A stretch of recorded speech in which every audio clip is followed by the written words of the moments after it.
Jordi Amat debut, fans timnas Indonesia dan Malaysia jadi sorotan.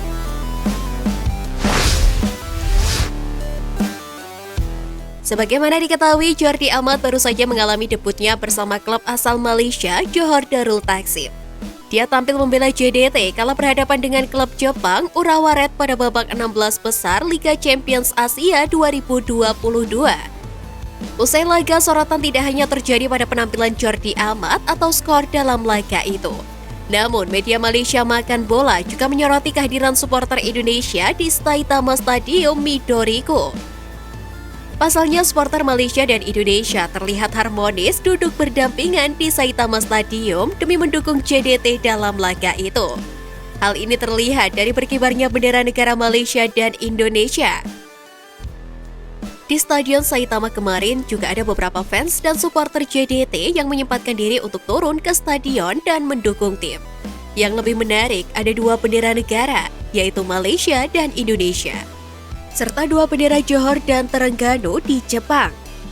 Foto viral tersebut terus menarik perhatian penggemar sepak bola di seluruh Malaysia dan Indonesia.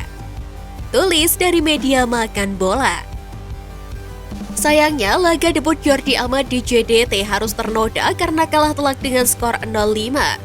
Meskipun begitu, kehadiran Jordi Amat yang membela tim asal Malaysia tersebut membuat fans serumpun terlihat saling dukung demi kemajuan sepak bola mereka masing-masing.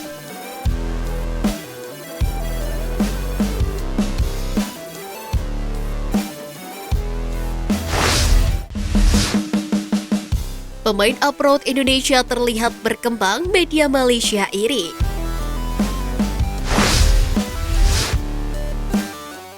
Media asal Malaysia Harimau Malaya turut menyoroti kiprah pemain Indonesia yang bermain di luar negeri. Sebab pemain off-road Indonesia mulai mendapatkan menit bermain di klub masing-masing. Terbaru, debut Egy Maulana Fikri di Liga Slovakia bersama Vionslati Moravce jadi perbincangan di media Malaysia tersebut. Egy Maulana Fikri catatkan debut usai masuk pada menit ke-19 menggantikan Dennis Balan. Egy Maulana Fikri sempat melepas satu tembakan terarah ke gawang lawan sebelum digantikan pada menit ke-83. Media Harimau Malaya menggarisbawahi debut Egy yang lampaui pencapaian 3 ex-pemain timnas Malaysia yang pernah berada di klub yang sama. Pemain tersebut yakni Wan Zak Haikal, Fadli Sas, dan Irfan Fazail. Hal inilah yang kemudian jadi keprihatinan mereka atas pemain-pemain Malaysia. Para pemain Indonesia dan Thailand menunjukkan tajinya bersama klub-klub luar negeri. Egy Maulana Fikri bagi mereka menjadi simbol kemajuan para pemain muda kawasan ASEAN yang berjaya di luar negeri. Selain Egy, satu pemain Indonesia yang berhasil unjuk kebolehan di Eropa adalah Witan Sulaiman. Witan Sulaiman mendapatkan 16 menit bermain pada laga perdana bersama AS Trenčín. Dirinya juga turun pada laga perdana Liga Slovakia melawan Rusum Berok yang berakhir 0-0. Selain di Eropa, pemain Indonesia yang bersinar di Korea Selatan yakni Asnawi Mangkualam juga jadi sorotan. Asnawi Mangkualam mempermanenkan statusnya sebagai bek kanan utama usai tampil 20 kali musim ini bersama Ansan Greeners di Liga 2 Korea Selatan.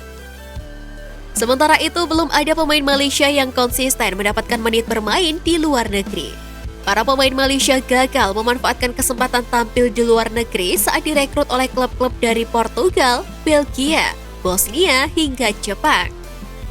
Tak ada satupun pemain Malaysia kekinian yang bisa mempermanenkan statusnya di tim tersebut karena banyak faktor.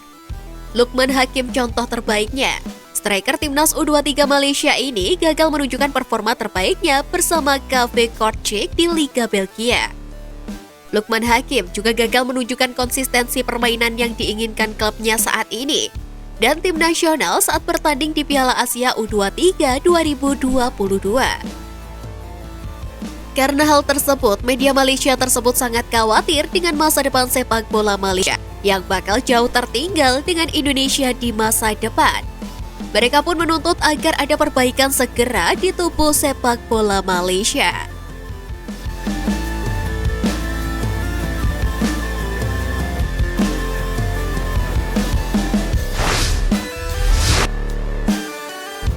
Piala Indonesia terancam batal digelar.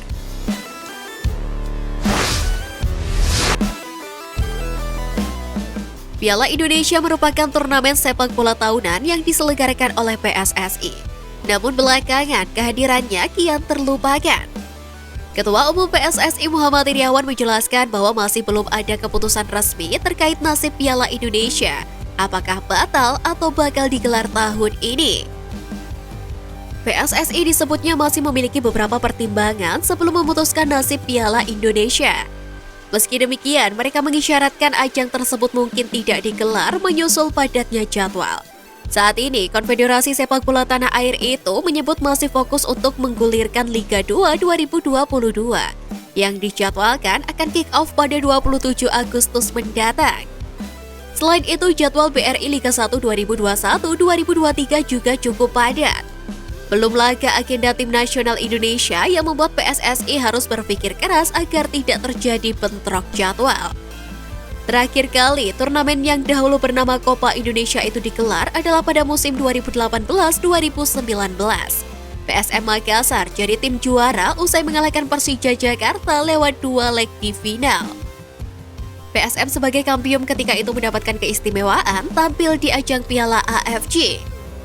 Adapun untuk musim ini masih akan dilihat situasinya terlebih dahulu. Rencananya keputusan resmi akan diumumkan pada pekan depan. Untuk saat ini masih akan dilihat untung dan rugi jika Piala Indonesia bergulir.